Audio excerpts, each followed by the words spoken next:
Good morning, ladies and gentlemen. Let me welcome you at this panel discussion, roundtable discussion about the bioenergy in the United States, in the European Union, and in the Czech Republic. My name is Aneta Zachová. I am editor-in-chief of Euractiv.cz, and I'm very happy that I can welcome you here and moderate this interesting event. As you know, the Europe and the whole world is now suffering from terrible crisis that is happening in Ukraine and Russia. And the question of future of energy supplies and energy mix of the whole world is one of the top issues. So that's something that we will be discussing as well today. I'm very happy that I can welcome here great guests with who we will be discussing all these issues related to bioenergy, biogas, biomethane, and their role in the energy mix. So let me welcome here Mr. Bernard Sheff, Vice President of Biogas Engineering and Chairman of American Biogas Council. Welcome. Thank you. Thank you. Wonderful to be here. Let me also welcome here Mr. Jan Habart, President of the Czech Biomass Association of the Czech Republic. Welcome here. Yeah. Hello. And let me welcome here also Mr. Marco Giacomazzi from European Biogas Association and the European Composting Association. Welcome here. Good morning, Aneta. Good morning. So let's start with our roundtable discussion. We will start with the first introductory speeches, so you can briefly introduce yourself and your work of your association. So I would maybe like to start with Mr. Sheff. So please, And please, you can start. Call me Bernie. Would be wonderful. Yes, okay. Just so please, Bernie, the floor is yours. Everyone in the U.S. knows me as just Bernie. Okay. Let me first say, Jakuj za pozvání. Excellent. Yes. Děkuji za pozvání. Yes. So, again, Bernie Sheff and Vice President of Biogas Engineering at Montrose Environmental Group. And I'm also the Chairman of the American Biogas Council.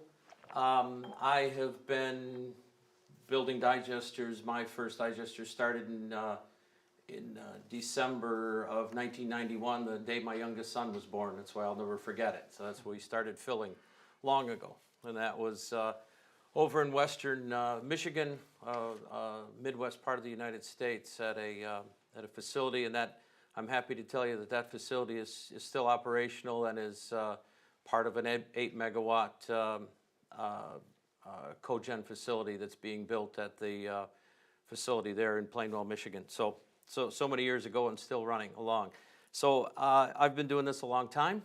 I've been really blessed to have worked both on both sides of the ocean and have spent time on the wonderful biogas developments here in Europe, and then taking a lot of that and transferring it into the United States. And again, have been blessed with a lot of projects throughout the country to be involved with. So not only building digesters since 1991 and working on them, but in the last 10 years to be really an advocate. And so part of my everyday life is things like this, to get on is in the U.S. we would say to get on a soapbox and to tell people about the wonderful opportunities associated with renewable energy. And I keep on my desk in my office a globe with a sign underneath it that says, "Change this daily." And anyone who's sitting up here, I think, has that mindset that we're here to change this world and to make it a better place. And we've got to do that in energy and water, right? And there's nothing more you can do better than to get waste, to get residuals, to make energy from them, to clean that energy, to take that digestate, to put that on the soil, and to get all the positives that are associated with anaerobic digestion, either in, again, and even we represent as the ABC, even landfills, and right, getting all of that gas, getting every bit of that potential renewable energy and getting it back into the grid is so very important. Great. Thank you very much for introduction of your excellent work. Jan, we start with Bernie, so if you don't mind, I will call you with your first name. So, Jan, could you please also introduce yourself a bit and the work of the CZ Biom Association? Yeah, I'm chairing Czech Biomass Association, and we are umbrella for producers of biogas, biomethane, and also energy from solid biomass, and also some composting plant and producers of liquid biofuels. And we are focusing on the same work as Barney, but in Czech Republic, advocating energy use from biomass. Today we are representing more than half of the biogas market of the operators of the plant, which we have about 450. And we are in the beginning of, I would say, new era. The biogas started with electricity production because this is what was like previous narrative.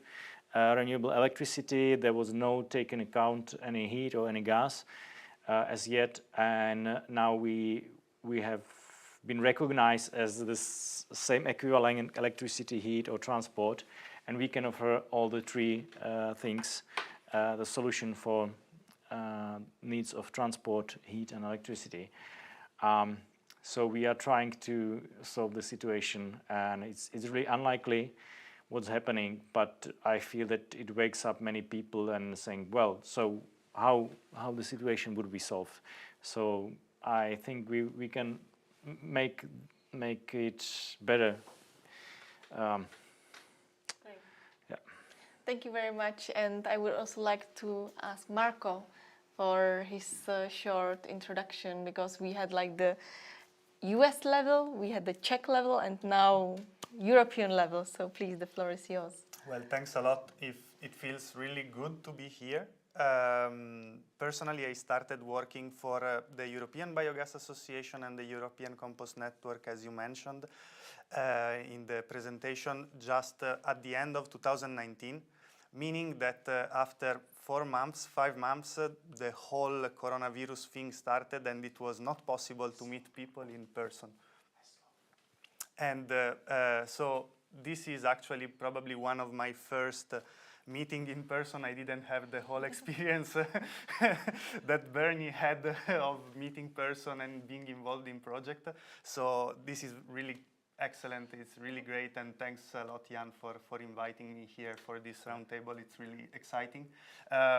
We are living exciting moments, exciting times. Horrible things happens at the moment. Nevertheless, we have luckily we represent the sector of the future. Renewable energy is crucial, is fundamental to solve even strategic and peace and war issues, as we will probably see later on during the day. Today I represent mostly the European Biogas Association, which was founded in 2009 in Brussels by, in particular, let me say thank you to our former president, Mr. Harm Grobbrugge, from the German Biogas Association, who left us unfortunately in 2021, but he set the direction for the sector in Europe and the world to come together to find common grounds for cooperation and for the sector to strive. At the moment, the EBA represents 43 national associations from European countries, not only European Union, but we also have, for instance, a Ukrainian association, 158 companies, research centers, universities, investors. So we try to give a value chain, biogas and biomethane and digestate representation. And our main let's say stakeholders, actors we are trying to interact with are policymakers in Brussels, but of course it's important also to meet with representatives from the industry, from the civil society, from everywhere. Mm-hmm. Thank you very much for introductory speech. Let's now proceed with the agenda, let's say. Bernie, could you start with your presentation? I know you prepared some slides you Yeah. would like to present. Right.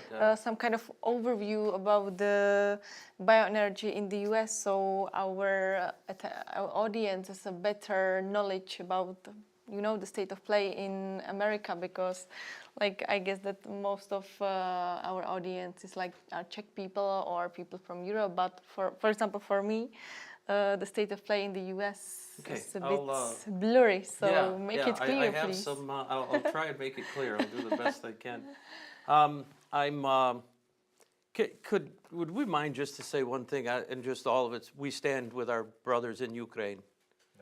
Absolutely. It is to be in America right now. There's blue and yellow flags everywhere. The American people are behind the people of Ukraine. I've got a few slides here that I'll go over quickly.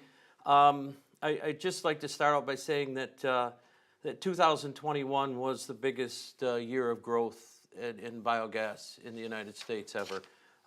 We now have 2,300 operational projects in 50 states, 2,000 generating electricity, and 300 doing methane and biogas, or methane, biomethane, RNG is what we call it, renewable natural gas. So you can give the next slide up here. It's been a tremendous year. The growth in the ABC has been significant. Over 300 organizations now. We represent project developers, equipment dealers, waste management companies. We have waste management executive sits on the board of directors of the American Biogas Council. Wastewater companies, farms, utilities, municipalities, EPCs, financiers, nonprofit organizations, and universities. We have a significant group in what we call the Agriculture Education Committee. That's just nothing but universities and folks that are working in that area. So over 3,000 individuals and 300 organizations. Next slide, please. As I stated earlier, just a quick overview, 2,300 operational facilities, 230 RNG projects. And again, that was a 47% growth in 2021. So significant increase there. 317 on farm, and I'll explain why that is in a few moments. But the part of this slide that I think, with all of the busyness, you can see, look down in the lower corner, and that's potential. The potential is there's an additional potential for 8,300 on-farm facilities, 4,000 wastewater facilities, an additional 1,000 food scrap facilities, an additional 440 landfills that could all go to renewable energy. Those are potential projects. Those aren't the ones that we're currently doing. So potential in the United States is huge, absolutely huge. But I'm here to say, just look at our growth is to know that people are seeing it and people are demanding it. The people of the United States are demanding that this be done, and it's so fulfilling to really to feel that, to see that we're doing. There's been two. The next slide, please. I bring this up and just quickly, what we need to do is come up with the infrastructure in the United States to manage 66 million tons of food waste a year, and the sludge from 31 billion gallons of wastewater treatment, and the manure and nutrients from 8 billion chicken, cows, turkeys, pigs. So we have, again, going back to that 15,000 project potential, that's why we need it, because we have this much waste that needs to be dealt with. Go to the next slide. And when we talk about that, I like to think of a biogas facility as a community recycling facility. There's much more diversity here. And on top of everything else, it's jobs. It's jobs, right? And it's good jobs. It's good paying jobs, right? We have the American Biogas Council. We have a national operator training school where we're getting people certified as operators. And as a certified operator, these people are making, these are good wages. These are good long-term jobs. that can be, and now we're starting to work with community colleges in order to get these training programs in place. You know, boosted crop yield, but water protection also. I was very blessed to worked with a project in Wisconsin that was really significant in the digesters, taking significant amounts of phosphorus out of the watershed into the digester, treating that, and then cleaning up the lakes in the area because of it. So big opportunities in that. And we can go to the next slide, please. This to me this slide is probably one of the strongest. So I'm gonna let it sit here for a minute. I'm gonna tell you a few things about the U.S. and about our markets, and then we'll go to this slide and you'll see why it's significant. We have two real big drivers on biomethane in the United States, or RNG. We have the low carbon fuel standard, which is California based, and then we have the LCFS, and then we have the RFS, the renewable fuel standard, which is a national. And so these two drivers, right? One is based on carbon score or methane avoidance, carbon intensity, and the reduction in carbon intensity. And then the other one is based on just purely putting renewable energy into the grid through the renewable fuel standard. Well, those two together, when you look at the credits that are involved or the economic benefits that are assigned to that biogas, take it from a value, an energy value of about $3 per million BTUs to upwards and close to $90 per MMBTU. So as you can imagine, when you stack the LCFS and the RFS together with the energy value, we're looking at up to $90 a million BTUs of gross revenue on a project. This is significant. So this is a big driver. It's what's been causing a lot of this. It's been the activity behind it. But as it's happening right now, people are seeing the benefits, and other states have jumped on. We have the entire West Coast now, Washington, Oregon, and even British Columbia have all signed on and have their own specific low carbon fuel standards. You have, in the North America, we have Canada. Many people believe Canada will be the next California. As their program starts in another a year and a half, it's going to be significant, the opportunities that, and we'll be able to push that gas back and forth across, right, we have the most friendly border in the world, I think, between Canada and the United States. And I think most Canadians spend half of their time in the U.S., and I think half the U.S. in the summer spends their time in Canada. So it's, we're each other's playground, to put it that way. And we want to be each other's energy source, too. So to look at this slide now for a second, we talked about what the drivers are. So the California's natural gas vehicles, the LCFS, biogas from methane provides the only carbon negative vehicle option, and it's rather significant, right? Look at you see from carbon negative, you see on the one graph, you see how far negative we are. Significant negative, and taking manure that had been put in lagoons and been allowed to off-gas methane and CO2 and H2S into the atmosphere, cover or take that manure, put it into a digester, control that, bring all that gas, clean it up, put it in a pipeline, run it in a vehicle, significant low carbon opportunity, which that provides us, number one. Secondly, and this is where we should, and as far as America should be proud, as you see this other graph, is the California natural gas vehicle demand. The purple is renewable natural gas, and we have actually now, we have met the demands for natural gas vehicles in California with renewable natural gas. So you're looking, I mean, and if you think about the map of the United States, you think how big California and how many vehicles, to have met that demand is tremendous. But what does that mean? That just means there's more opportunity, right? Because we got the other states involved. So I can go to the next slide. I just wanted to back up on some of the things I was talking about. This is, you can see the overall investment in waste to energy in the United States in 2020. You see the significant growth there. And also look at the slide on the right, maybe be stage left, but it's the renewable natural gas from biogas. The green line is what's called is called the RVO, the renewable volume requirement, how much that renewable volume we're trying to put into the system. versus what we're able to provide. And actually, those RVOs are rising. We have been meeting or close, and obviously this giving us more demand, more space, whether to build that industry up. So very exciting in the United States what's happening. We'll go to the next slide, please. One last slide here to look at, and this is the farm-based systems. But you see under construction in the United States, not only did we increase 42% of operational systems, but we increased over the previous year 42% increase in number of new project starts in the United States in 2021. So that's not only increasing total, but that's accelerating on the build out, and it's been an exciting time.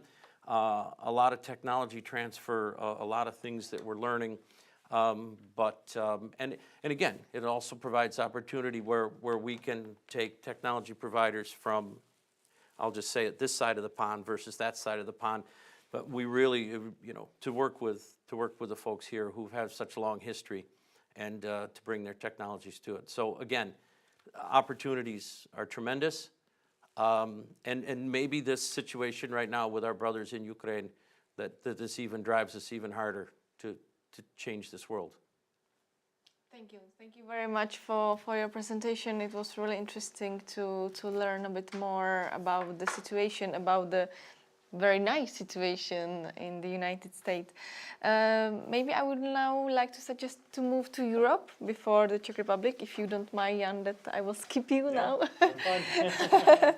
Yes, so Marco, please, could you tell us about the situation in Europe? Is it so bright as in the US? Did we also have kind of like tremendous year of 2021? Or what's the situation in Europe? Thanks, Annette. Indeed, in Europe, biogas and biomethane are definitely getting round.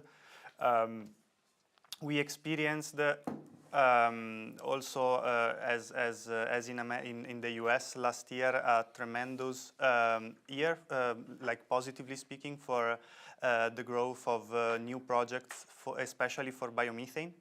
We see definitely a big interest of the sector to invest in this solution, and also the end uses of this new form of renewable energy are multiple. It can be used in transport, it can be used in heating and cooling of buildings.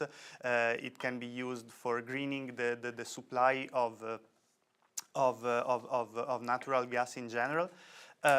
And in particular, eventually, Jan, I would ask you to move to the next slide again. Yes. Every year, the EBA, the European Biogas Association, collect from all the national associations data about the current production of biogas and biomethane from different member states, from different countries. And the last edition that we published collect the numbers from 2020.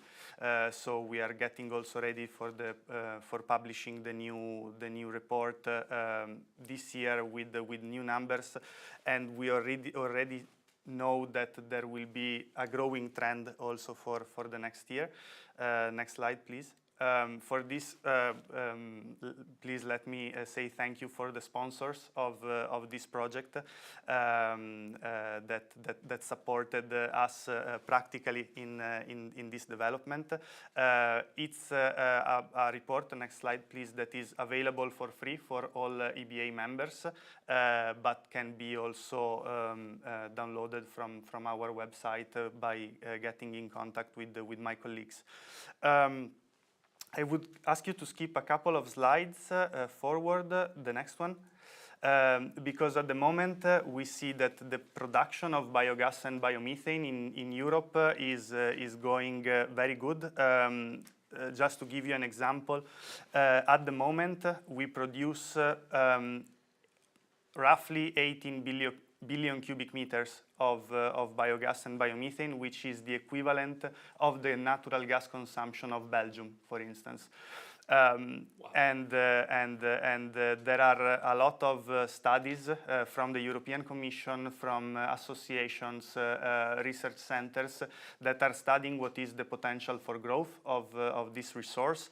And it's very likely that in 10 years it will be possible to double up the production from 18 to 35 billion cubic meters. And if we follow this pathway, it will be possible to reach 40 to 50% of the natural gas consumption by 2050. Which is incredible, because if you think that biomethane, biogas are not the only renewable gases that will be available in that year. We will also have other opportunities, other solutions. The European Commission is also pushing a lot for decarbonization strategies based on electrification. So necessarily the gas consumption will decrease, and if half of it will be provided by biomethane, the rest will be provided by other renewable solutions. In 20, 30 years' time, Europe will become independent from importing natural gas from conflict and aggressive states. It will be possible to increase imports from Norway, or establish better relations with our US partners, and solve strategic crises and become more secure, more sustainable, and resilient for the future. In the next slide, there is indeed a description of that is the expectations of growth of the sector according to the different studies. We are starting from 18 billion cubic meters, and there are really a lot of studies at this moment that show that this is possible in the next future. For the moment, I think it's fine. Great, Yes. thank you. Thank you very much. We see that successful stories are also happening not only in the US but in Europe as well. So I'm very happy about that. Now let's go to the Czech Republic. Jan, could you give us an overview about the state of play in our beloved country? Yeah, so Czech Republic has about 450 biogas plants. There has been built between 2005 and 2012, where all the support scheme has been focused on electricity, so they all now produce electricity, cogen with heat. And as you mentioned, last year it was not fruitful in Czech Republic in means of growing new biogas plants or biomethane plants, but it brings us big changes in a legal framework, because the plant actually has been bound to stick to produce electricity and just make a, let's say, run flat base load production, and there has been some legal barrier to start some fluctuation reacting on demand side and so on. So a new act has been adopted that allows operators of biogas plants to provide flexibility in electricity production. They can even increase the amount of the power, so they can buy a new engine, double the power, and make really peak load, and not produce, for example, when sun is shining and there's enough electricity.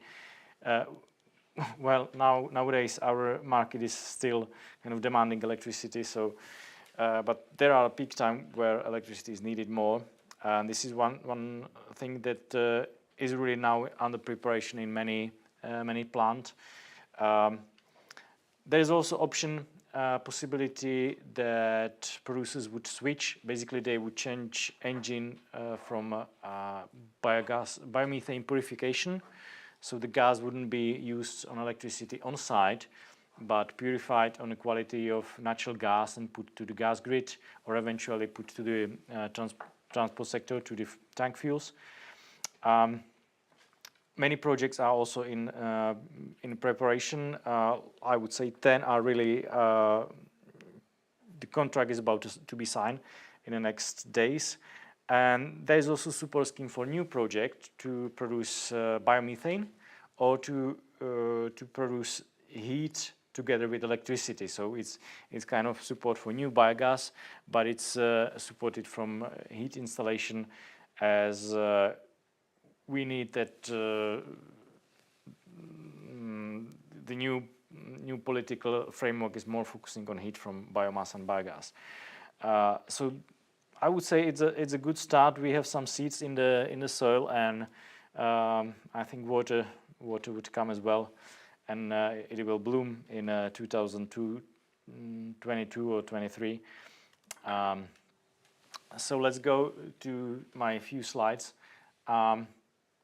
This is the bioenergy as a sector, biogas together with solid biomass. We are representing about 60% of renewables in Czech Republic, and we are pretty much diverse in electricity, heating and cooling, and transport sectors. And especially in the heating sector, we, I would say, dominate in means of renewables. Well, there are some figures about biogas plants. As I mentioned, we have 450. If you count them by unit, but some are matched together, so there's 420 about. They are representing 13% of share of renewables and about 3% of electricity production in Czech Republic. And it's stable source. It can be really manageable and steered. The production could be upon demand. And they are also representing part of the renewable heat, because the remaining heat is used for heating houses. Many municipalities actually get rid of coal, which was our headache. This used to be a main source of heat, just individual heating, well, and it's make really bad air quality. I met some people actually from Pittsburgh, and then mentioned me in the 60s that Pittsburgh is facing the same. So we faced this problem even in year 2000, and luckily they switched for central heating from biogas plants, and air quality has really increased much. So this is an option. Also, heat is used in industrial processes and heating, for example, greenhouses, where the mushrooms, not mushrooms, the flowers and tomatoes and some herbs are grown, and also in a, let's say, processing of agriculture. Primary products, like we have some breweries. You might be interested to visit it. Breweries and drying corn and so on. So it's really useful, and it's kind of point in let's say in the villages. One of the problem of Czech Republic was that people was moving to the cities because there were better salaries and better working opportunities. And around the biogas plant, they are like rising small entertainments, small factories, because there is cheap electricity and heat. For example, they are doing spare parts for 3D printing machines, so some are also high-tech. I would jump also to the solid biomass, as we are representing it as well. It's dominate mainly in heating sector. Sorry, some correction. No. Thank you. And you kind of cut the line of my speech. Sorry. So it's dominate in the bigger cities. Biogas plants are mainly located in, let's say, municipalities up to 1,000 inhabitants. Solid biomass is above that in central heating, especially when you have like block of flats and some bigger settlements. So it's usually like 2 or 10 times bigger the installation than biogas plants. And they are also replacing a lot of heat and gas actually. So it's on a place. We are a bit facing of a shortage of biomass due to the big problem in the Czech forests. because of the mismanagement and also because rising temperature due to the climate change, we have big bark beetle problem all around the Czech Republic. And we used to have most of our trees spruce, and they are basically dying because of the insect. So up to now we had like 4 times bigger felling in a forestry, but seeing the future, there will be decline in a felling of trees. We are not burning the trees, but we are burning the remaining branches and top of the trees. But obviously there will be shortage of that fuel as well. So this sector has to think about how much we would grow. There's potential, but it has to be linked to restoration of our forestry. But it's not only forest, it's also agriculture biomass that is used, and I see a demand to make our agriculture more, let's say, versatile and diverse. So there can be grown poplar or willows on arable land to make it more interesting and diverse from mainly corn and wheat cereals production in general. And biomethane. We have already one full-scale biomethane plant in Czech Republic, and second kind of pilot. If we look for the potential, we can definitely replace all Czech Republic consumption of natural gas in the transport sector. So it's compressed natural gas, and we believe we can replace about 10% of natural gas that is used in other industry, because our potential is about 0.8 billion cubic meter of gas in the next, let's say, 3-4 years, and in a period of 8 years, we can produce up to 1.3 billion cubic meter of gas, which could be like 16% of our consumption. And we are not the only one. There are other renewables, has to be mentioned, that would help to make the crisis to be solved. And I would say Czech Republic is also an industrial country. There is a tradition of production of engines and all the things from metals and stuff like that. So biomass and biogas, it's quite, let's say, made in Czech Republic. Not only electricity energy production, but also the technology. And we are now discussing what to do with our, let's say, energy. But we have to discuss also what to do with the world that has changed. Many industrial companies has been delivering products to Russia, and I'm proud that they are convinced not to deliver anymore, not to buy anything from Russia. And we know, I hope Ukraine would be saved, and it needs to be rebuilt, and we can bring our technology to Ukraine. It might create a lot of jobs then, and kind of also replace the job that would be lost because we are not supporting the Russian market anymore. So this has to be also bring into mind, and it's again not only biomass, but they are the shifter gears for the water energy, wind power plant, and so on. This is what we can offer, and I think it's a big chance for Czech industry as well. So this is what I want to say at the beginning. Great, yeah. Thank you for all the introductory speeches. I would like to proceed with kind of discussion.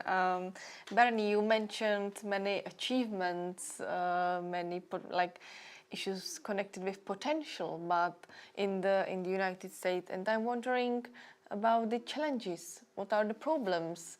Because now it seems that everything is, great, growing, but I guess that there are still some challenges that needs to be tackled. I would, that's a tremendous question, and to a certain extent, I think you just have, it has to be obvious in some of the statement, to think of what the the industry has done in the face of really significant headwinds in the past 4 years, or well, 5 years now, but the 4 years before that, I think we all know, we're talking about 2016, 2020. I mean, the significant headwinds that were put in front of us, and yet we've grown this much. So you can imagine now with an administration that's on our side, and we still have some recalcitrance, but overall, things are changing.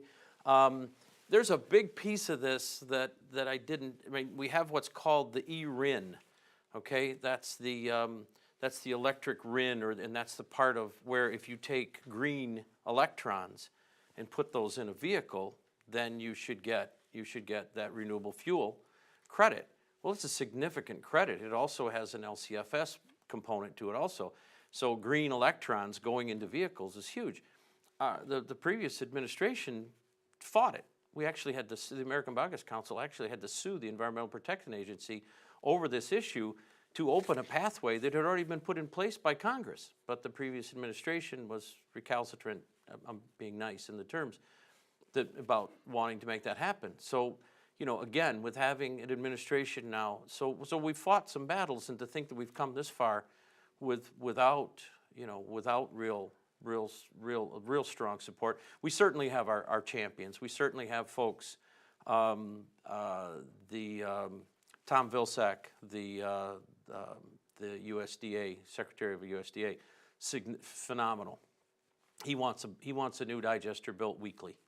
That's his. I mean, that's the push that he has behind it. So we certainly have some really great support in Congress, and we have a lot of folks that are joining on. So, and then you have the states, and the states are coming around also.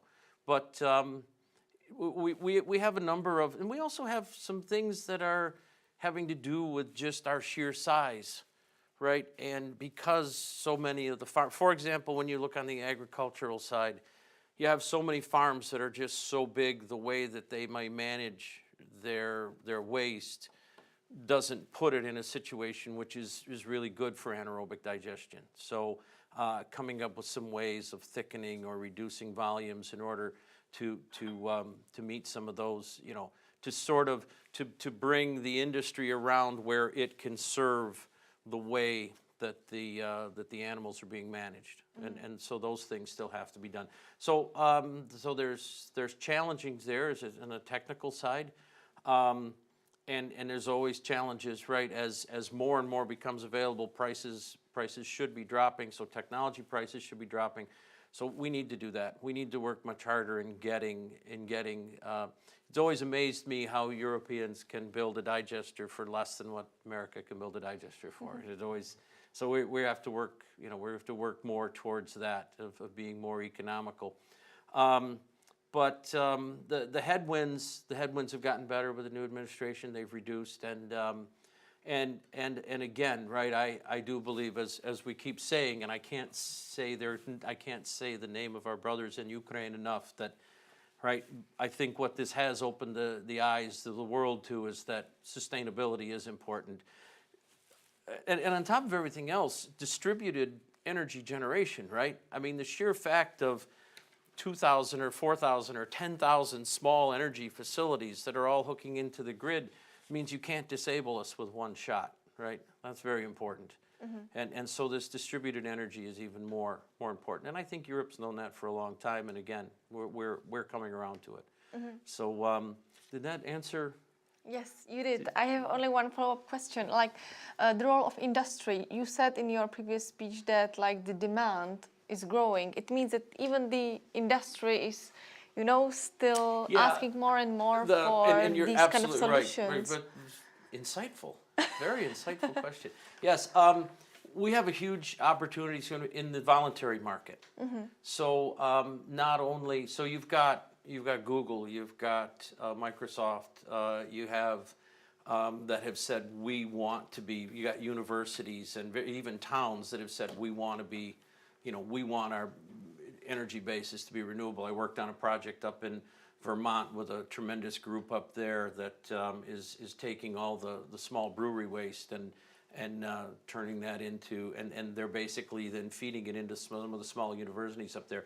So industry overall is making a demand for that. Look what Ford Motor Company's done, right? They've taken, I'm from the Detroit area, and they've taken the old train station is now being completely rebuilt. This huge, massive, beautiful building is all being converted over into energy research for electrical vehicles. And I would like every one of those electric vehicles to be running on green molecule, on green electrons, I should say. And so that's our opportunity. And industry is with us. Industry is definitely with us.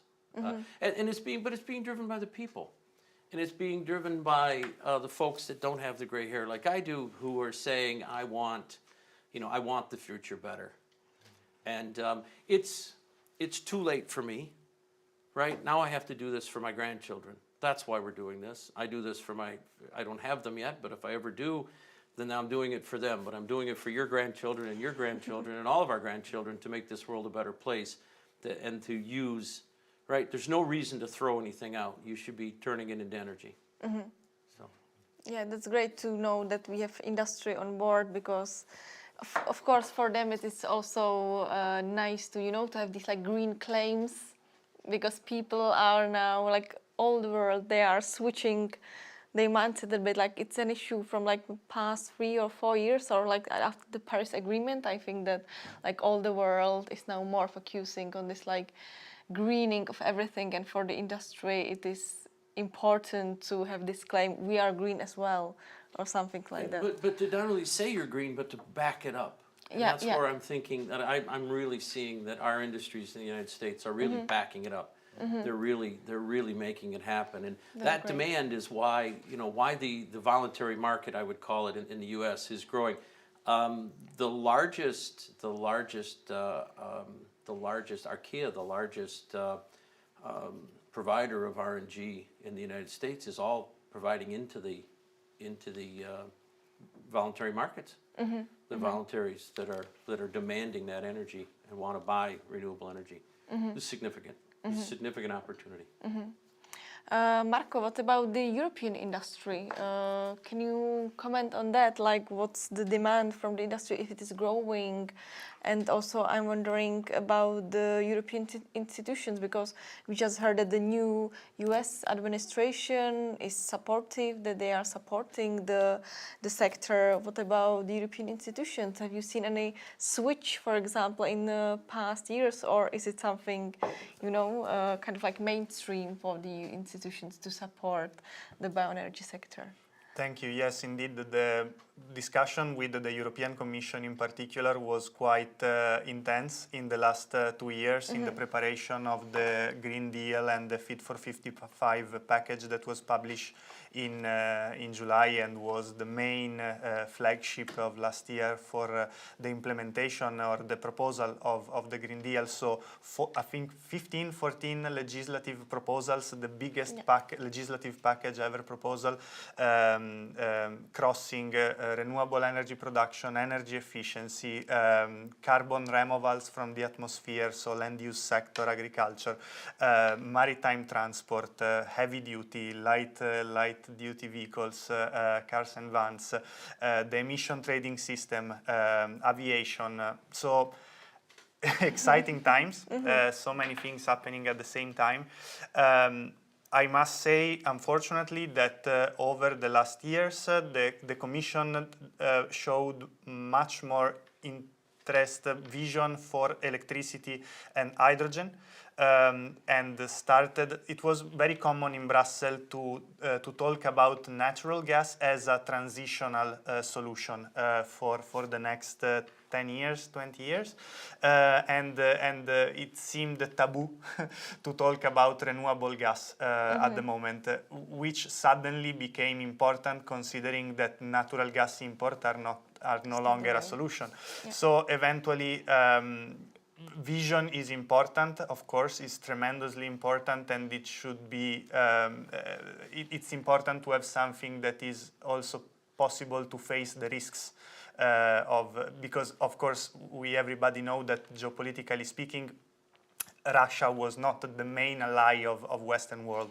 So it was somehow possible to imagine that there was a disruption. So it was something that it could be studied or imagined even before. But at least we know now that there is the support for biogas and biomethane production and to become resilient, as I mentioned before, from this point of view.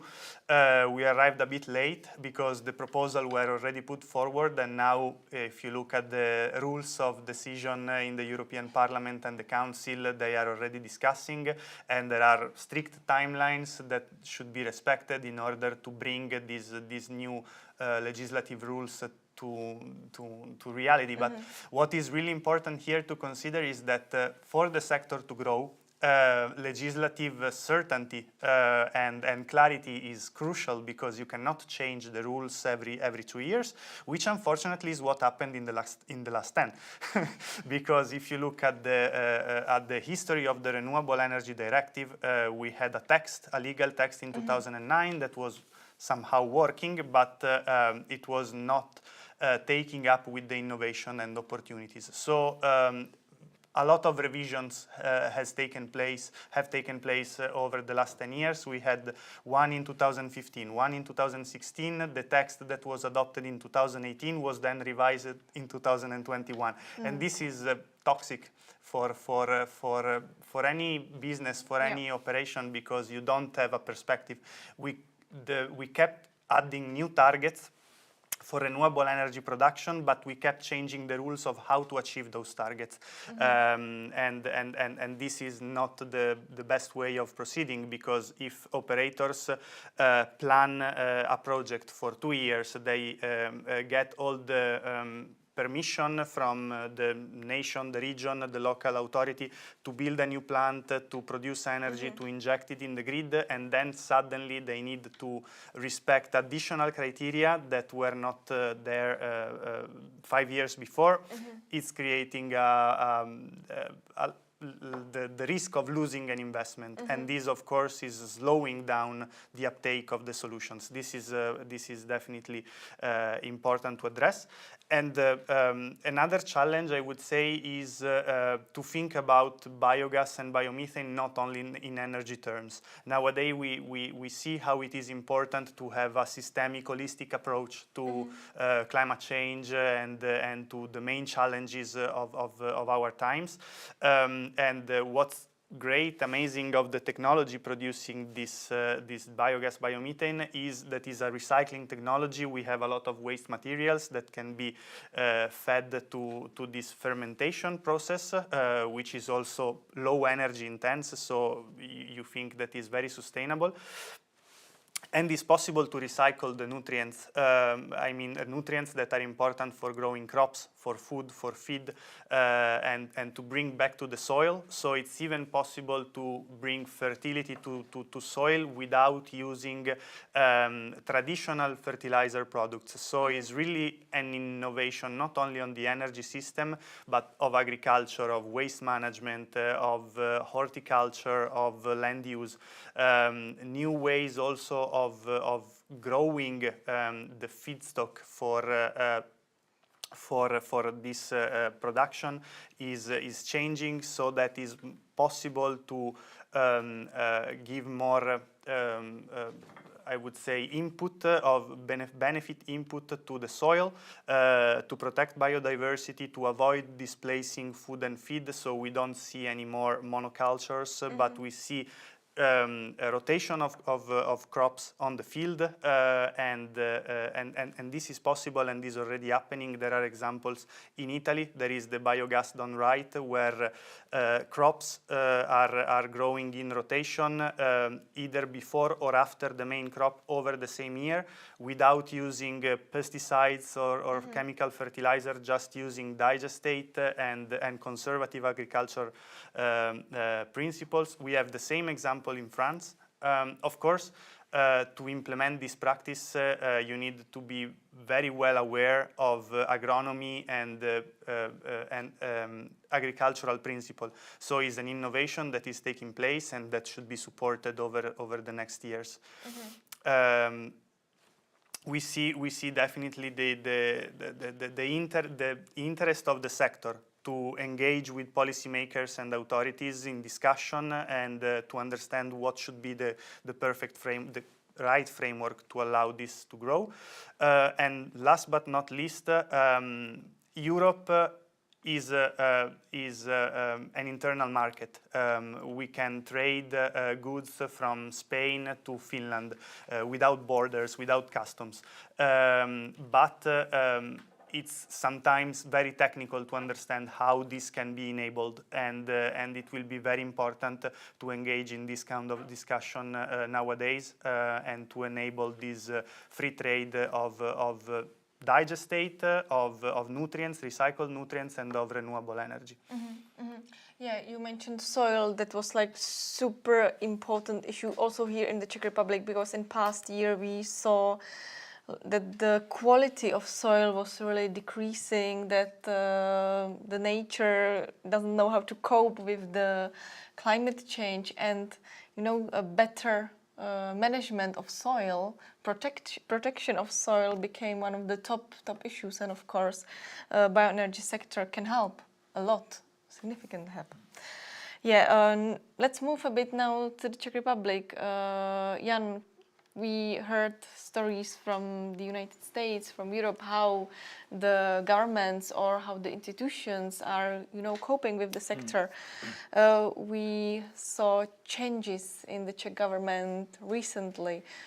Could you compare or tell us a bit more about the approach of the Czech government to the bioenergy sector? Yeah, I would start a little bit with the agriculture in general. And would ask you, Bernie, what is average size of the farm in US? Several thousand acres, average. Yeah, average. We have now average about 800 hectare, which is like 10 square kilometers. Yeah. So these are rather small. Yeah. And our government, it's actually general debate in Czech that the smaller the better, which I disagree with. I mean, you can spoil things when they are small, and you can spoil things if they are bigger. Probably if it's bigger, you can do a bigger mess. But this is a narrative, and small farmers are most supported. I mean, there's good argue about, but it should not be completely only small farmers. One of the things is that our Prime Minister, the former Prime Minister, he was a lot of doing business in agriculture. He's a bit kind of very rich man like Berlusconi probably, or actually your former president, he was also a big businessman. He He thought, okay. Yeah. Oh, so and the debate is also somehow kind of steer with the things that we have to cut big farm owners from the money, and I think it's not really helping. It's really kind of splitting like small farmers and big farmers, and they have the same troubles and same challenges. And see, this is where like I mentioned, Secretary Vilsack, and this is where the small farm in the United States can participate with having a smaller digester that can put energy in the grid. Now, obviously, it gets too small and you can't do anything. But the fact that even those small farms, like I know of a farm in Indiana, Fair Oaks Dairy, there's to the west of those big dairies, and there's 12,000 cows at that dairy with upgraders, and they put the energy on the grid and everything.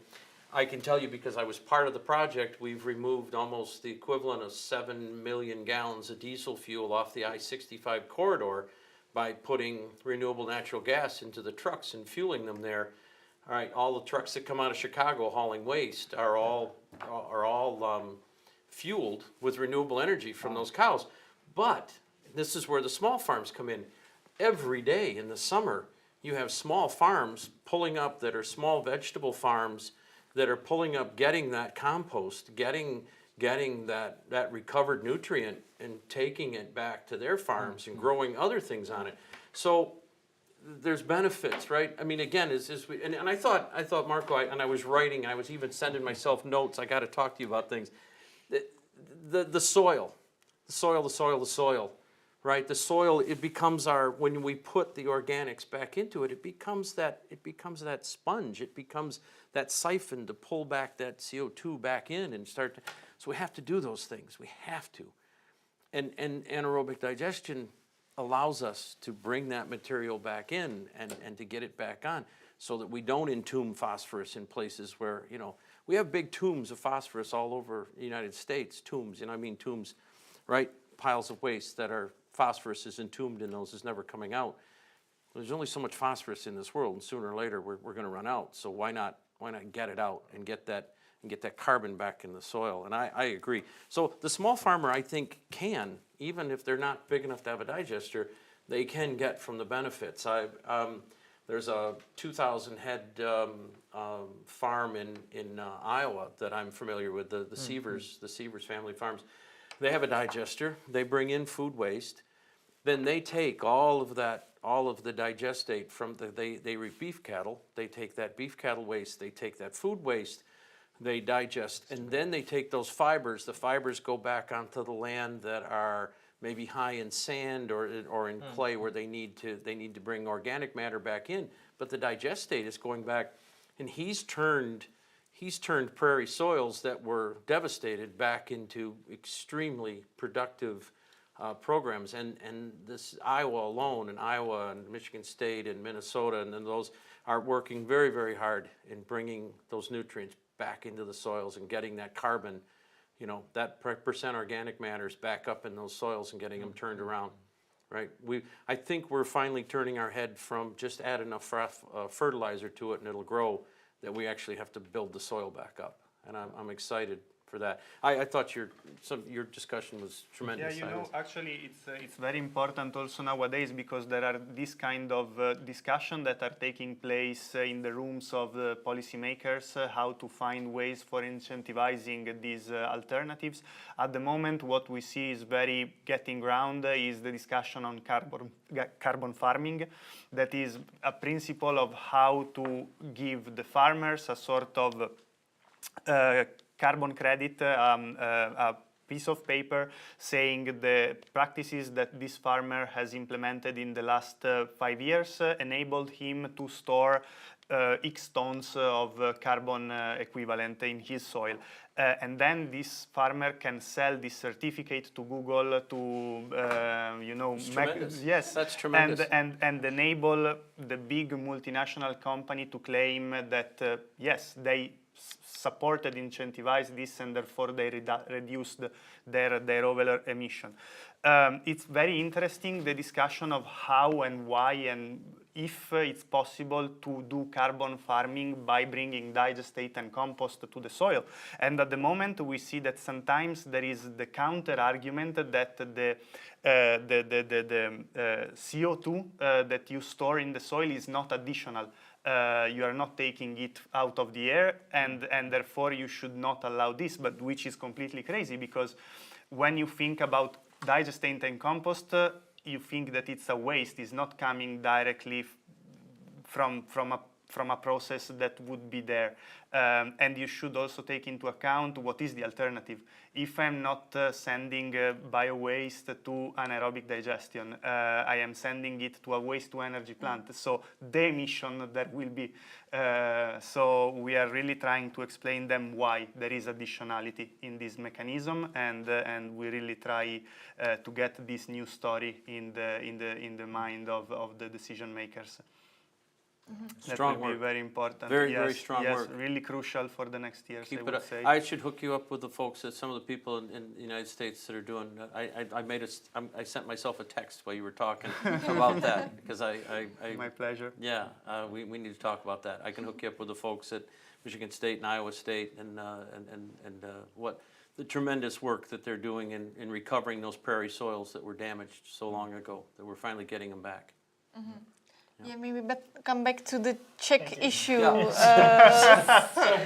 Sorry, my friend. We have kind of narrative that small is better. Yeah. Which I disagree, but it's on the same side, I would like to say that the previous government was supporting bigger farmers at the most. So I hope it will stop in the middle.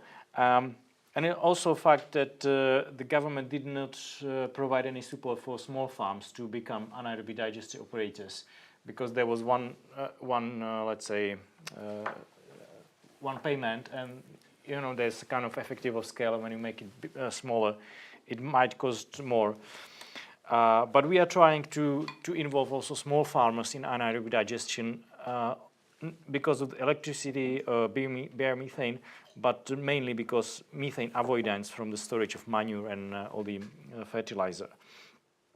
So this is our challenges, and we are also debating energy crops. Our government has some sentences in their priority list to reduce support for energy crops, or they call it technical crops.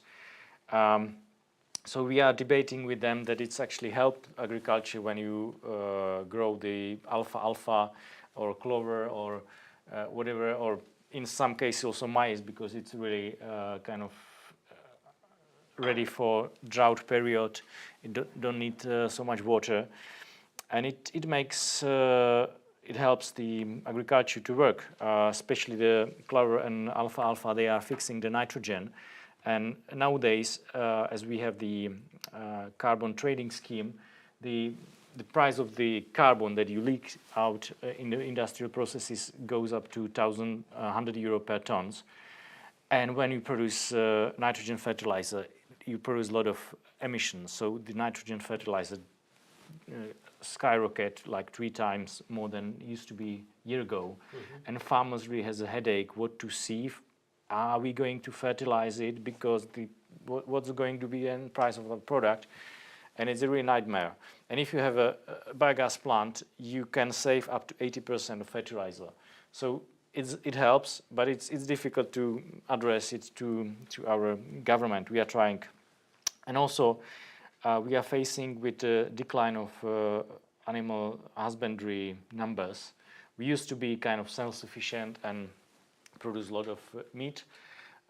There's definitely structural changes that we are not eating that much meat and milk, so it's logical things, but also there's a lot of import from other countries, and basically our soil do not have enough organic fertilizer, because it used to be the cows and all actually fertile the soil, and biogas plants are recently providing 20% of organic fertilizer that goes to the soil. And it's based from waste, it's based from manure and stuff like that, but more than half is made from crops that are put into digester. So if we wouldn't have crops, we wouldn't have enough organic fertilizer, and we believe this should be also one argument why anaerobic digestion should grow in the Czech Republic. So this is what I wanted to point out as the main problem here. Mm-hmm. And what about the public opinion? Because I know that it was problem in the Czech Republic. I don't know if you are aware, but also because of like these large farms and because of our former prime minister, many people when they see biogas station, for example, they think that it's something bad. Like, or I'm from a village, from a very small village in the heart of Czech Republic, in Vysočina region, one of the region that was like very hardly hit by this bark beetle issue. And people, for example, in my village, they are skeptical towards biogas stations, for example. Do you think that it can be changed, like this narratives in the Czech Republic? Czech people are often skeptical towards renewables, let's say, but do you think that there can be kind of change also connected with the current situation and with the problem of Czech super high dependency on Russia? Yeah, I think actually this is a part of the world, about part of the war that has begun some years ago, and Russia basically wants to we burn the gas, and there's a propaganda against renewables. We adopt a biomethane support scheme in 2012, but our regulatory office did not really manage to make it work. So people couldn't get the support. And I think this is actually done by Russia. I can't prove it, but these are my thoughts. And this is also changing the opinion in the villages. You know, people are attacked or kind of massage their brain that the renewables are bad, and this is the point also how you can hit the biogas plants. And our society is really split because our former Prime Minister, Mr. Babiš, some people hate him, some people like him, and he's kind of big pharma, and people are against big farms, then, which makes things really not working well. So, and biogas plant is kind of part of the bigger farming. So we have to explain people that he's not really involved in the sector. He's really owning a lot of factories that are producing rapeseed renewable biodiesel. But in the sector of biogas, he owns 8 plants from 400. So it's not a lot. And these are private farmers who operate it, and they are doing their local business. So I believe we will manage, and I think when government will start supporting also small installation, also small farmers, that some of them are operating biogas plants, but it's rather minority, they would also defend it as well, and they would also benefit from biogas plants. So hopefully this would work. Yeah, let's move on a bit. I was wondering, we have here a representative of the US bioenergy sector, European, Czech. I was wondering if there are any ways how to cooperate, you know, how the United States can cooperate with Europe to, you know, to support bioenergy sector more, if there is any like good experience sharing, some cooperation in academia, in research. Bernie, I don't know if you have, if you know something about how the United States cooperate with Europe in this field. Well, I think, yeah, we've right. I mean, there's a lot of the research and a lot of, I mean, half of the papers that we read on biogas come from Europe. All right, the last 2 projects that I've just built in the U.S. were using Plan ET from out of Germany for their technology. I'm here. Obviously, Miroslav Pasek from Welltech, right, has been my host here, and has been just tremendous. And so we're very, very, the European technology providers are significant. And we want to, we want them, right, to come in, but we want them to have parts in the United States and use U.S. technology or some U.S. parts. But so there's obviously that going on. There's the research that's been transferred. I'd love to be sending some research back, to you on the soils. As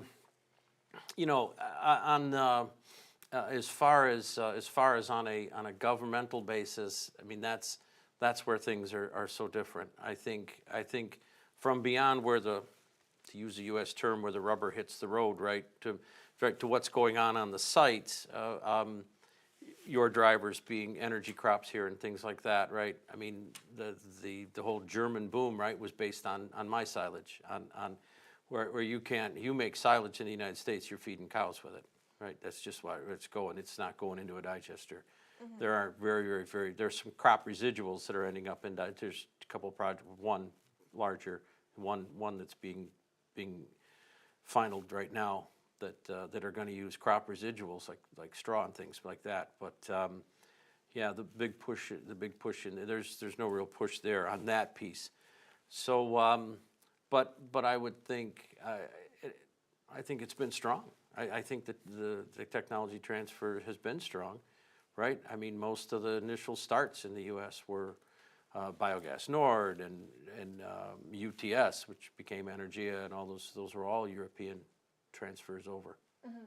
And would you say who is the world leader, for example, in the bioenergy? Is it the US? Is it Europe? Or are there any, China or, I don't know, other, let's say, important players in this bioenergy field? Well, I would, from my view, it's certainly not the United States. I mean, we're trailing, 200 and, yeah, right? I mean, 2,000, 2,300 projects total, right? We're celebrating the fact that we built, 230 last year.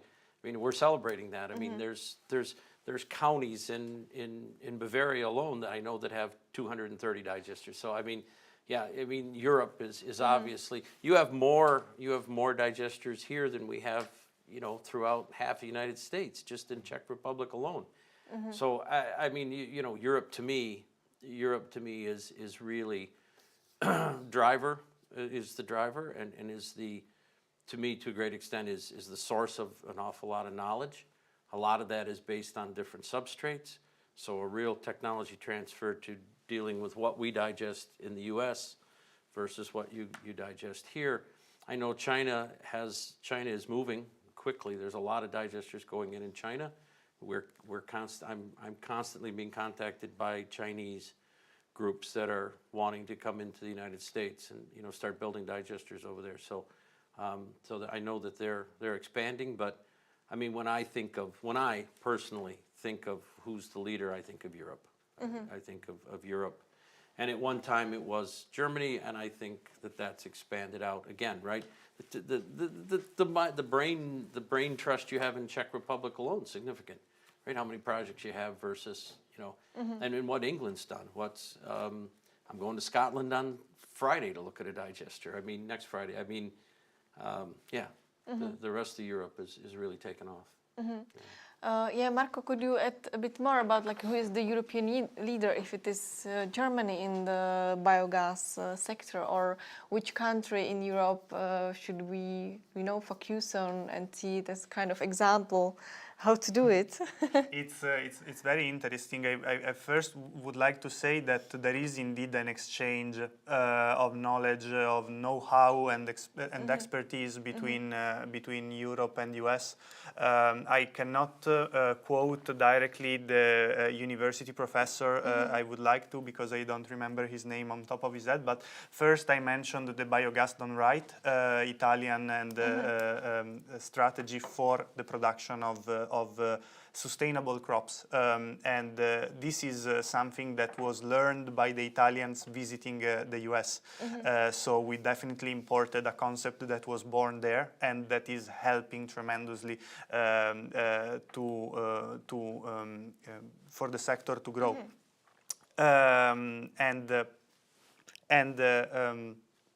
Therefore, yeah, I see this exchange from one side to the other.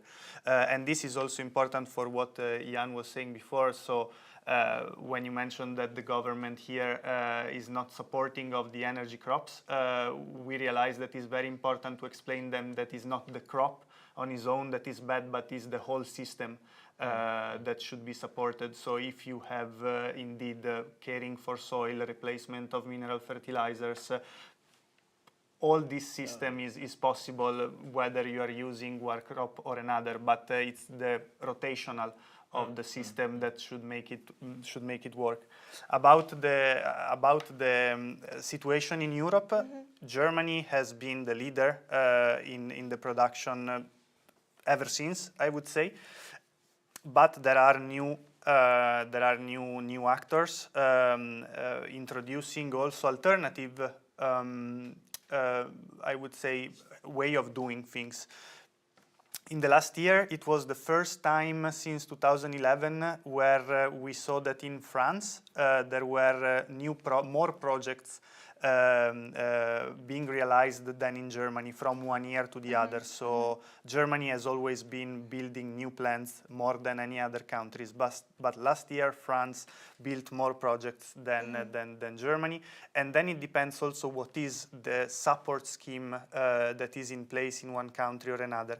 In Sweden, for instance, you have an indirect support scheme on biogas and biomethane since 1991, and is encouraging, therefore, the use of the consumption of renewable fuel over fossil fuel. And recently, and this is linked to the topic of enabling the single market, as I mentioned before. Sweden and Denmark joined a sort of single market area where the renewable gas that is produced in Denmark can be shipped, can be transported to Sweden through a gas grid with no cost and no impact, because you don't have big trucks or big ships that are going from 1,000 kilometers away to the other, but just with an injection in the system. And this is a combination of two good systems. In Denmark, you have the support of the production. In Sweden, you have the support of the consumption. Therefore, you are incentivizing more sustainable consumption over fossil fuels. And this is showing a great development of the sector. And Denmark and Sweden is not random, are the only two countries in Europe where the consumption and the production of biomethane, which is upgraded biogas, is bigger than biogas. In Czech Republic is one of the European countries with the bigger production, if we do not take Germany as a comparison because they are above everyone else. But Czech Republic is producing more biogas than Denmark and Sweden, and the country is 4-5 times smaller than Sweden itself. So it means that here there is a lot of potential to turn that resource in biomethane, for instance, and it's good that the sector is now growing. And yes, this is exciting times. You mentioned Germany many times, and now we saw a switch in Germany, because Germany was one of the countries that was advocating for the natural gas as the transmission fuel. But now we see that this approach is changing, that their strategy has to be completely different in the future because of the Russian aggression. Jan, what do you think will happen now in the Czech Republic? Do you think that the Czech government will also have to, rebuild the existing plants? Because also here we are following like the German footsteps, let's say, that we have coal, so we will replace coal with natural gas, and then maybe in the future we will have renewables. But I guess it can't be such an issue right now. Actually, I don't want to be really harsh, but if you compare Sweden, let's say in 1991, I was 11, say we are going to have a tax on every fossil fuel because we want to get rid of, and they slightly increasing. People could slowly adapt, and now the tax is about 180 euro per ton. So nobody's buying a fossil fuel because it's like wasting money, and they have like 80% of renewables in the heating sector. And the Germany, they were like, we are going to support electricity. They spend a lot of money directly to support renewables. In Sweden they actually get a lot of revenue from taxing the fossil fuels. And Germany switch off almost all the nuclear power plants and replace with fossil Russian gas. So I mean this strategy was really kind of not well written, and we as a neighbor of Germany, we are surrounded partly, and we are connected. Our economies are connected strongly. We were following rather the German steps. It's not easy to explain people you are going to be taxed when you're using coal or gas, but if you do it like somehow in the long term, and you would find agreement in all political parties, it would be possible.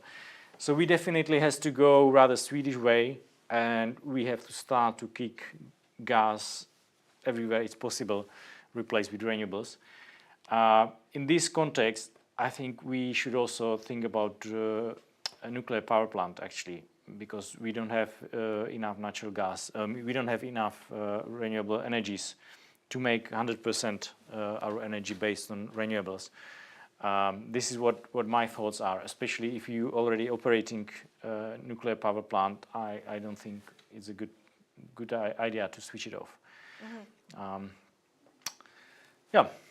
Yeah, and the Czech Republic is building the new nuclear, or wants to build the new nuclear plants as well, but you know, it takes years, like 20 years or something like that, but we need to have solution for the next winter, let's say. One important topic that I would like to also discuss right now is hydrogen, because like Europe wants to be a leader in hydrogen production. Hydrogen should be the way how to, you know, decarbonize the industry. Bernie, are there any similar strategies in the US as well? And is there a role of biogas sector in the, let's say, hydrogen support and the decarbonization, for example, of the industry? Yeah. You have several of the bigger oil companies that are looking at hydrogen and looking at hydrogen from renewable biogas. So it's certainly coming on. There's a fuel cell push in the United States. You're starting to see, more and more they're coming into the discussion. The fact that the fuel cells into the system. So it's certainly there, but I don't. It's behind. It's coming. It's certainly coming, but it's not where you're at in Europe. You can't pull up and fuel on hydrogen in the U.S. right now. Yeah. And what about in Europe? Do you think that will be like this hydrogen boom as the European institutions are hoping for? Well, it's a very good question. Definitely we should invite Hydrogen Europe to speak about their sector. They definitely know more about it. What is interesting is actually we saw opportunity to produce biohydrogen. This is very interesting projects that are not yet happening, but there is definitely interest from the sector. Just to give you an example, in the European Biogas Association we have different working groups. One for digestate, one for biomethane in transport, one for carbon storage and biogenic CO2. And all of them are around 20, 30 participants depending on the occasion. Suddenly, after our annual meeting last year, there was the proposal to create a biohydrogen working group, and we got 80 participants in that working group from one day to the other. So definitely there is interest. We are still at the moment when we need to understand what will be the way forward. But think about solar panels 10 years ago. They were not so common as nowadays. So if there is the interest from the operators, from the sector, from the citizens, from the policymakers to make it real, I think we can do it, of course. Jan, are there any projects, for example, in the Czech Republic, how to, use the bioenergy from the biomass to produce hydrogen? Are there any, at least, plans to do it? Well, in general means I would suggest to be a little bit skeptical on hydrogen, because you don't have any infrastructure and it's quite difficult to grow it to some big to overcome some critical point where you have enough filling station and you have enough fuels, and it could take actually some 10 years still. And we have natural gas vehicles. We have the grid, so it fits together. I might have a feeling that the hydrogen is kind of something that should actually kind of make feeling that we should start running towards hydrogen and forgot about biomethane and everything, because it would be better, but it's actually probably wouldn't. And we are there and we are already producing. So I'm keeping crossed fingers. This technology should be developed and would be ready soon. But don't forget that there's already renewable gas and it's really robust grid, at least in Europe. And if you compare, if you make a complete LCA analysis, life cycle assessment, for electricity, electric vehicles, and green natural gas, the natural gas wins because the lithium and things you need in electric engines or electric cars has behind them big pollution, and if you count into then the electric transport is not really a winner. But it's weird that in all sectors you make life cycle analysis, all the chain together behind. But in transport sectors, you are just stick to the car itself, and you are not counting the mess you create. For example, in China or somewhere where they have to drill for lithium. But anyway, it will be part of the solution, and then I hope that also biomethane will stay in a game and people wouldn't forget about it. It's a bit silly that our European automotive, they are like forgetting for natural gas in a small personal vehicle segment, and they are rather now focusing on the big trucks. Mm-hmm. Yeah, maybe let's talk about this transport sector. I think it's very important. Bernie, what's the potential of bioenergy in the U.S. transport sector? Right, it's huge, and it's mostly right now in the heavy trucking, in the trucking and the hauling. Right, I mean that's where most of it is going. I mean the fact that we have met the volume requirement for California with renewable natural gas is significant, right? But it's now you've got Oregon, Washington, as I said, British Columbia, all of Canada, right? Nebraska, Minnesota, New Mexico are also looking at low carbon LCFS standards. And requiring that. There was just recently, just California just came out saying that all utilities, all natural gas utilities, will required to have a natural gas component in their lines, or I'm sorry, renewable natural gas component into their lines. So the transportation sector is huge, right? It's becoming, you pull up at the San Francisco airport. You go to the rental car facility, and right there is a clean energy facility that's fueling, right? It fuels all the buses, and everything is going through there, all on natural gas, right? You go through, like I said, I mean, the project that I was involved with so long ago, it had such a huge impact on the diesel corridor there between Chicago and Indianapolis.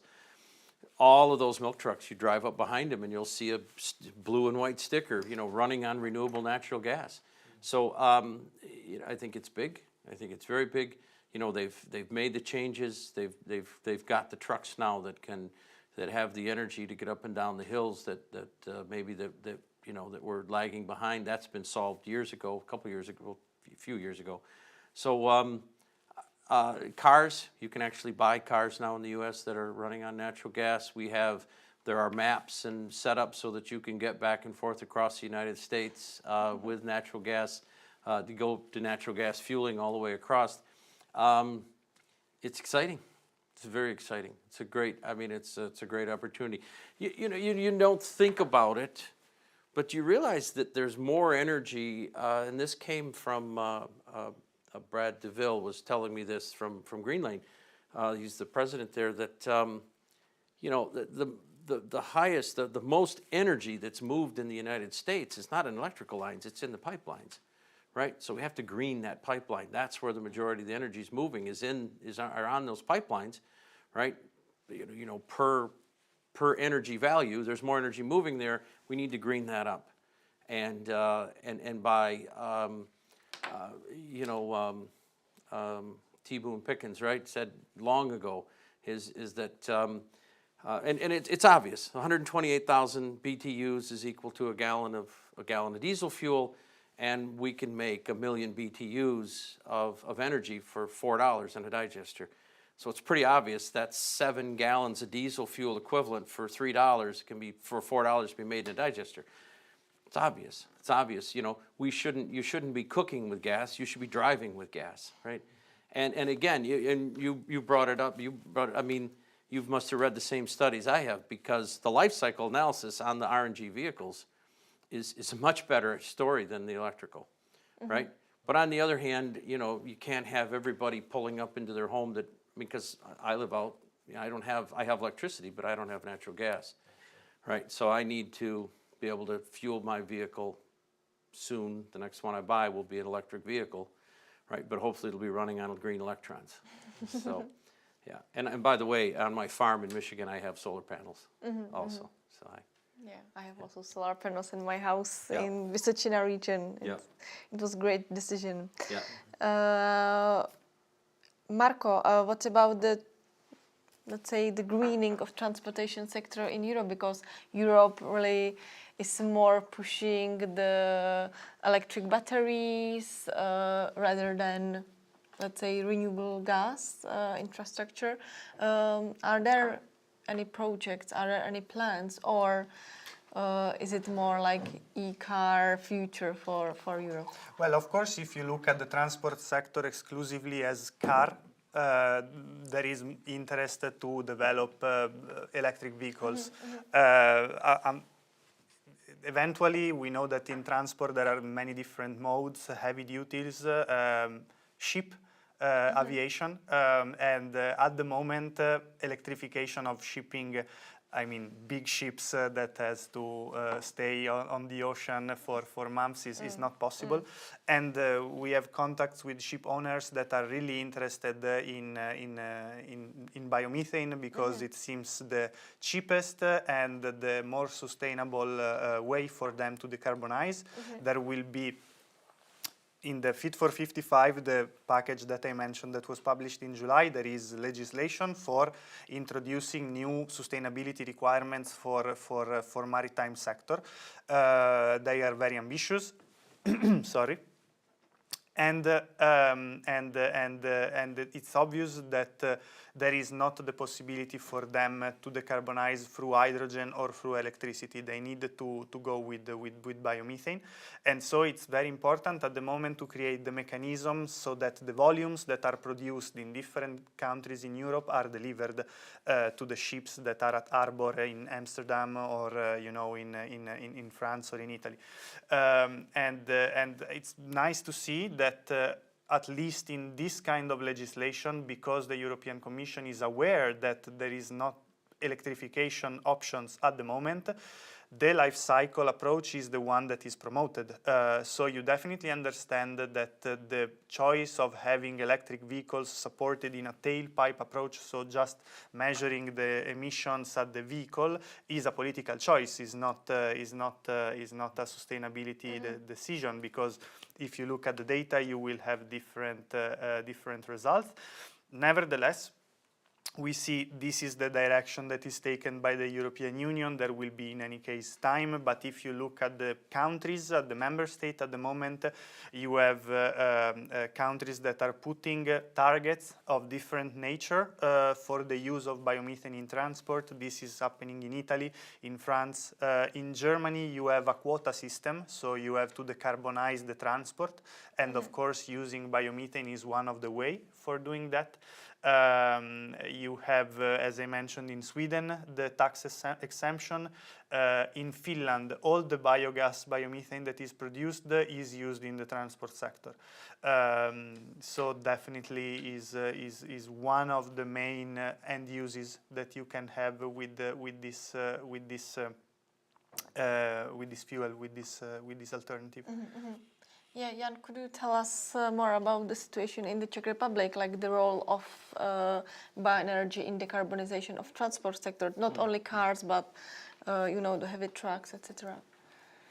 Yeah, in the debate of transport sector, we are against kind of in the mouth of our former prime minister. He owns a lot of producers of biodiesel, so people are against, and it's difficult to explain that we are not biodiesel, we are biomethane, and in the same area of soil you can produce much higher amount of energy for transport. They are even critical if we would say, well, electricity, if you have full-scale LCA, it's not that good as us. The people are really focused on electricity by, I don't know, by some emotions. But in a transport, let's say heavy duty, the industry is really willing to have bio-CNG and bio-LNG, so liquidized biomethane. And we are about to prepare a first big station that would compress it to the liquid state, kind of LNG, yeah, some kind of condensing pressure station. And also there are a mandatory target coming from European legislation that anybody who is selling the fuels is obliged to have some share of renewable inside. And it's not blending. necessarily blending. Okay. It's one options, but you can also buy let's say fulfilling of another company that would fill biomethane to trucks. Okay. 100%. Their oblige would be like 10%, and all the 90% could be transferred to other company. So there is about to be a big deal with state that is going to support biomethane, and through some auctions they will sell the, let's say, certificate of origin of energy from biomethane into the transport sector to cover the CNG, compressed natural gas demand in transport sector, and cover it sufficiently with that fuel. What is a little bit silly to me, it's that we are recognizing two different sources of energy. We have like second generation on advanced fuel that are from waste and manure and so on. And if you go for crops, they call it not advanced. And you have double counting in advanced biofuels. So if you use 1 unit of energy in transport sector from advanced biofuels, you can count it twice. But it means that you are using still fossil fuel in that matter, you know. You are not deleting that much unit of fossil fuel. So to me, it doesn't make sense. It's the same in electricity. You count it multiple times. Just in a statistical mean, you are not delivering more renewables, which makes keeping more fossil in this sector. I hope this would be rethought in the future. Yeah, it's true that sometimes when we have, especially these like European targets, for example, countries are very creative in the way how to, meet these targets. All of you several times mentioned emotions and the public opinion and the changing of mindset of people when it comes to bioenergy. And I was just wondering what's how the the approach of public in the US to bioenergy, because as we heard in the Czech Republic, it's often complicated because of some also errors, mistakes did in the past. Now we can also see that one of the issue with which the bioenergy can help is, for example, the waste. How to deal with the waste. What's the discussion among the U.S. public? Is it the future? To use waste as the new fuel for the economy, or what are the public narratives in that sense? Well, I mean, let's face it, right? It's always what we're surrounded with is what we see, right? So if you ask me, I say everybody wants to be green. And yet I'm sure people near me just turn their head and say, let him talk, and then when he leaves, we'll go back to what we want to do. But I do. But that being said, I mean, there were a number of years ago where there was the big thing with Brazil was selling. There were bad things happening, and there was counting, and actually ethanol wasn't showing up, but it was being counted for. So I think those issues in the market have been dealt with, and I think overall people trust it. We are dealing right now with some issues. You do have folks that want to come at it from a standpoint that any farm is bad, right? They believe that all milk should come from, because one person goes out and milks one cow, and puts that out by the curb, and somehow that magically multiplies up to enough milk for everyone and enough cheese for everyone, right? And enough milk to go into every school, and to enough for every pizza that's made in the United States can all be made because of one person, the milk maiden who goes out, milks the cow and puts it by the curb, and that's where the milk comes from, right? You can't meet the demands of a country the size of the United States, right, with that kind of thing. And the farming that has been done, those changes they've been positive for animal health. It's not, I mean, you look at what those animals that were, in the small lots and things like that versus, the cleanliness and the real positives. And now somebody's going to say, well, that's overarching, right? There's still a bad place here and a bad place, and they're bad. There are, there's somebody going to trying to take advantage of the system, and those people have to be rooted out and gotten rid of. But there's in general, right, farming practices and animal husbandry practices in the United States are accelerating and are tremendous. Right? They're some of the best in the world. So, but we still have folks that think that just because, so if you give a dairy farmer, if you allow them to use that manure and to make energy with it, and then they get a benefit off that therefore they're benefiting from having, a confined animal feeding operation, and they're just going to add more cows to make more manure to make more gas. That doesn't happen. That's not happening, right? Number one, that's not the way it works, and people don't do that. They don't add more cows just to make more biogas. That's not it.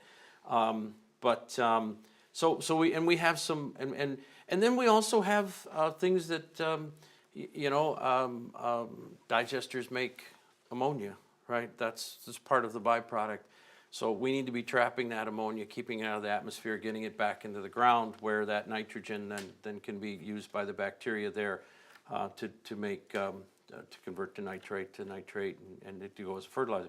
So I mean, there's all those things. So there's some parts that we need to work on, and so yeah, there's some people on the environmental side who are trying to say that any biogas that comes from confined feeding operations, cows, chickens, pigs, shouldn't be included. And I think that we need to listen to those folks. We need to also show them the facts of what the reality is. And when they do uncover a stone of someone who's doing the wrong thing, then we need to deal with that, right? Right? You shouldn't be profiting, illegally or to the detriment. It should be to the positive. So that's maybe that's a personal thing coming out than anything else. But we need to listen to those folks, and we need to make sure that we're doing this for all the right reasons. We want to do good by doing good, right? That's what we want. We want to do better by doing better. Yeah, for sure. And about this listening of other thoughts, I was wondering, is there any communication campaign or to some education programs, for example, for farmers, for for households? Right. American Biogas Council we've engaged with we have a committee inside of that's putting together those white papers, putting those technical papers together. Farm Bureau, USDA, they're all responding here, and so you can in as much as you can find some groups that are against it, you're going to find farm communities and people at the farm communities that are going to say, that dairy farm over there, which so many people here worked at, right, didn't smell good at certain times of the year, but they put this digester in, and geez, a lot of the odor potential went away, right? So there is the positive. There is certainly, the odor potential of a dairy, of a hog operation does reduce when you start to bring all that waste together and then start to digest it, right, and get the energy off of it, and then take those nutrients, keep them in a covered lagoon, put them into the ground, right, and grow the crops on them. So there are things that we can do, to make it better, and we're going to push hard in those directions to make it happen. Right. Marco, are there any strategic communication of, for example, your association or of any other European player, communication towards farmers, towards public, and also towards the governments, because sometimes governments are the ones who are, putting some barriers or not unblocking these barriers of the development of the bioenergy sector. Well, definitely it's important to have the support of the population. If you think about what happened in France a few years ago for the Gilets jaunes protest, just because there was this new taxation on fossil fuels that raised the price of gas let's say in relative terms, not a lot, created like such big violent reaction protests that makes you understand that is not only the measure itself, but also how the population have the perception that this new decision has taken. If it is just a very authoritarian way of taking a decision, I am the president, I decide, and that's what you have to do, no one will ever accept it. Not nowadays, when in our society, luckily we have a very participatory democracy where people know that they might have, that they can count. So it's tremendously important for the sector to be transparent, engage in communication activities with the population, with the government, and find the best way to bring novelties and to enhance and foster acceptance. Let's see. If I personally think that the horrible invasion of Putin by Putin of Ukraine will open some eyes. So every time, like, let's try to see the positive point of this humanitarian tragedy, and hope that it will finish as soon as possible. But definitely people will ask question: how can we become more resilient? How can we, are we ready to pay €2 more or 200 crowns more for our energy supply if we know that it's green and if it doesn't come from the country of a crazy dictator who is ready to invade one another? Killing people. Exactly. So this is very important, of course. And Great words. Yeah, and we see at least that in the waste sector, think about recycling, how much time it took for convince people to do separate collection. I remember Simpson episodes about Lisa that wanted to convince everybody to recycle. So we need the same kind of engagement. It's not only the sector. Think about entertainment, and the media can shape mindset of people. You see in the Avengers and Disney, when you have nowadays heroes, women that are participating in the effort to fight the evil. We need the same kind of engagement all around, and for this the sector must be vocative and transparent about the opportunities, and keep doing that. It's not something that is not one-shot communication, is constant engagement. Also in separate collection, you see that people are very happy to do it nowadays in Italy, in Germany, in Belgium. I'm sure that also in Czech Republic there are good examples, but it's not that you give them the means for separate collection once and you take for granted that they will do it every time, every year. You need to keep motivating them that what they're doing is good, and you need to find a way to show them what are the benefits. For biogas and biomethane, it is somehow more difficult if you think about the agriculture, because nowadays people live in the city and they don't have the perception of what's happening in the countryside. If we can show them what's happening with the using of chemical pesticides, and what's happening when I replace them with organic solutions, with digestate, with compost, we can gain much more consensus. I'm sure about this, because it's what happened to me. So.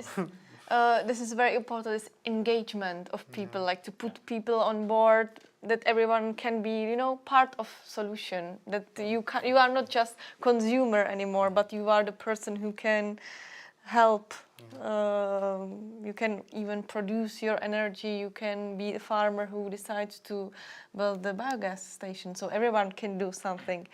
We are kind of running out of time, but Jan, I have the last question for you, which is related to super important topic. The Czech Republic in the second half of 2022 will be presiding the European Union.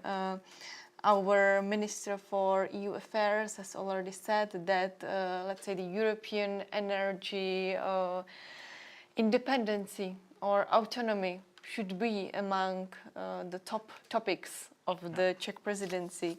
Do you think that it is something, it is realistic scenario that the Czech Republic will somehow help Europe to really become independent on Russia? Because during the Czech presidency, the next winter, which a lot of people in Europe are scared about, because if Russia will, cut the pipelines or, switch off the gas supplies to Europe, we will suffer a huge crisis. So what could be the role of the Czech presidency, of the Czech Republic in this period? Well, first I would like to say that there is a kind of risk that Russian would cut the line, but on the other hand, we are not willing to send the money to Russia. So this is something we should do years ago to cut it. The way the Swedish went, no fossil gas. I mean, it's really challenging. We have already a COVID issue and everything to be solved. Our former prime minister made really huge debts in state budget. So this government would have a tough time, and this is even more difficult question. But I believe they are a good guy. I know them personally, some of them, and I keep cross fingers. We are in contact with them. We already start to prepare some analysis, what should be the priority. And I think also they are in contact with their organization and other renewable energies, and we just have to solve. We are actually in war. It seems that there's Ukraine in war with Russia, but I mean, there's disinformation campaigns and so on, and Putin really wants to kind of dismantle our democracy and society from inside. Also, the movement of Yellow Vest is reported this was fed from Russian disinformation agencies, and now we know really know who is our enemy. Finally, many disinformation websites has been switched off, and probably even in social media, I think everybody would be more sensitive and think twice if these real things, or is this a small Putin hook that wants to let us to become less trustful to our system.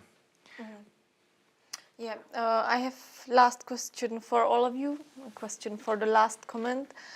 And the question is like, if you have an opportunity to, to make decision or to tell the politicians or decision makers, policy makers, what they should do in order to, to support the bioenergy sector more, to support the decentralization of energy, what should be the step number one? What should we do to be independent from countries like Russia? What should be done to secure affordable energy to people? What the policymakers should do in the next days, months to to secure better future in the energy field for all the people. Bernie. You were going to come to me first, weren't you? Yes. There are so many things going. There's so many, and it would just be simple to say to push renewable, right? To push renewables. That's just simple, but what I would, if it was me in the United States, what I'd like to see, and we've talked about this, is that and you and I've had discussions already. We've only been together for a day.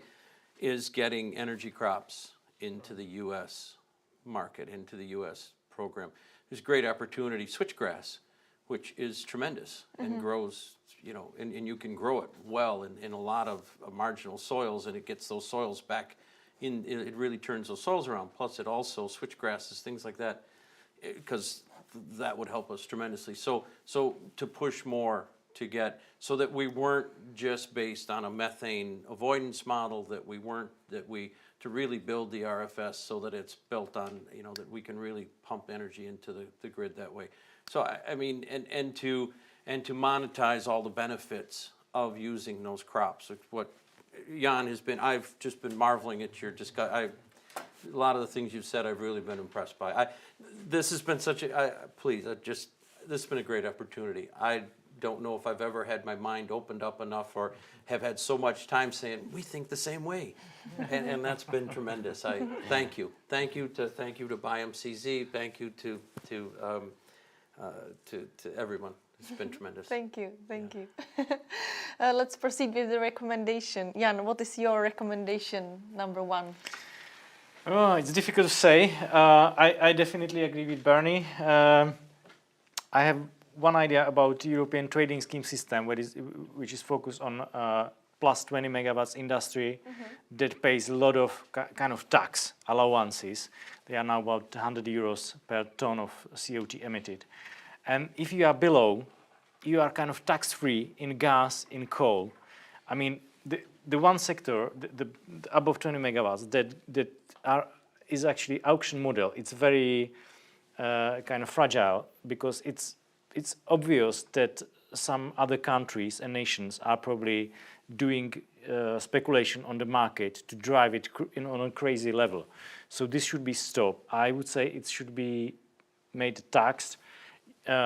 Investors should have long-term vision how the tax should rise, and this is how you make a decision. You can't make planning if your carbon credits cost €3 per tons 1 year and 100 euro per tons another year. So this is crazy, and I would like that this system would also come to smaller projects. So it would be taxed comparatively same. It's difficult to communicate with people, especially when they are fed by disinformations. Yeah. We journalists know a lot about it, how it is difficult to communicate with people, especially groups that are really, full of this disinformation. It's difficult. Marco, you have the advantage that you are the last, so you had more time to think about it. What is your recommendation number first? I'm happy to, let's say, end my speech with the same topic that I raised at the beginning, and that I am very happy to be here and to meet in person and to discuss ideas and to see how much our minds are aligned across the ocean. It's amazing. And I would say again that what is most important at the moment is to give stability and vision for the future. We cannot afford of changing legislation every 3 years. And I would expect also the legislative proposals that are put forward are better studied, not only in terms of impact assessment, what will be the situation for the economic or the environment, but is really something that can be agreed and can be decided very quickly. Recently, it took 2.5 years from the moment a legislative proposal was tabled to the moment it was approved. Is still too long process. We need decision to happening quickly, and for this you need already to have a proposal on which there is consensus. If it is too debatable, it will never be approved in time.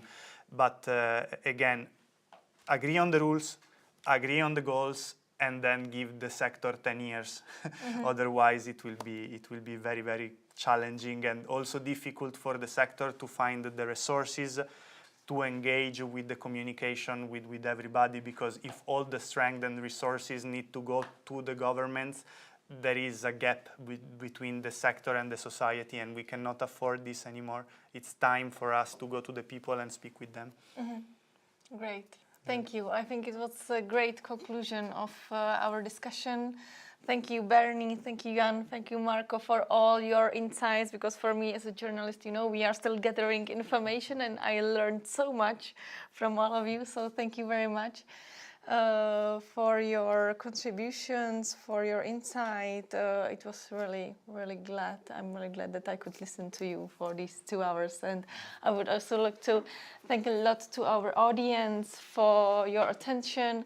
And hope to see you in another next time discussion about the bioenergy. Thank you very much and stay safe.